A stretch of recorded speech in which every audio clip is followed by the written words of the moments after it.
জয় মা মনসা বিশ্বহরি, জয় হোক, জয় মা। হরে কৃষ্ণ।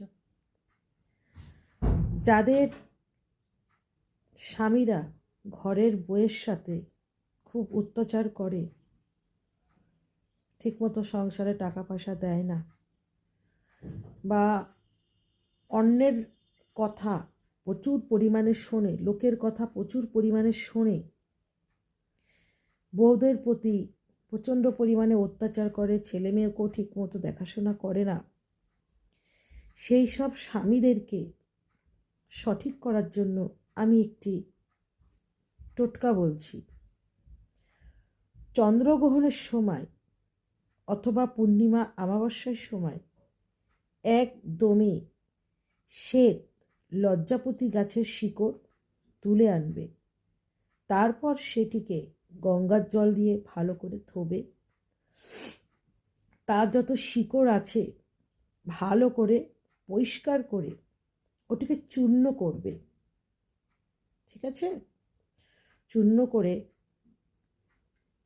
ওই যখন লজ্জাপতি গাছের শিকড়টাকে চূর্ণ করবে, তখন ওই যেটা চূর্ণটা আছে, মানে গুঁড়িটা আছে বা ডাস্টটা আছে, একটি মন্ত্র আছে, 7বার মন্ত্রটি পড়ে ফু দিতে হবে।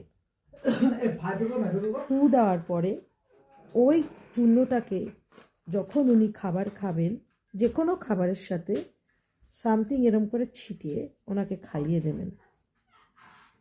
দেখবেন আপনাদের অবাধ্য স্বামী কিভাবে কথা শুনে। এই মন্ত্র যে নিতে চাইবে সে কমেন্টে জানাবে, তবে গিয়ে এই মন্ত্রটি আমি বলবো। তোমরা চট করে এই মন্ত্র বলা যায় না। এই মন্ত্রটি হলো বহু পুরাতনের পুস্তক থেকে মন্ত্রটি নেওয়া।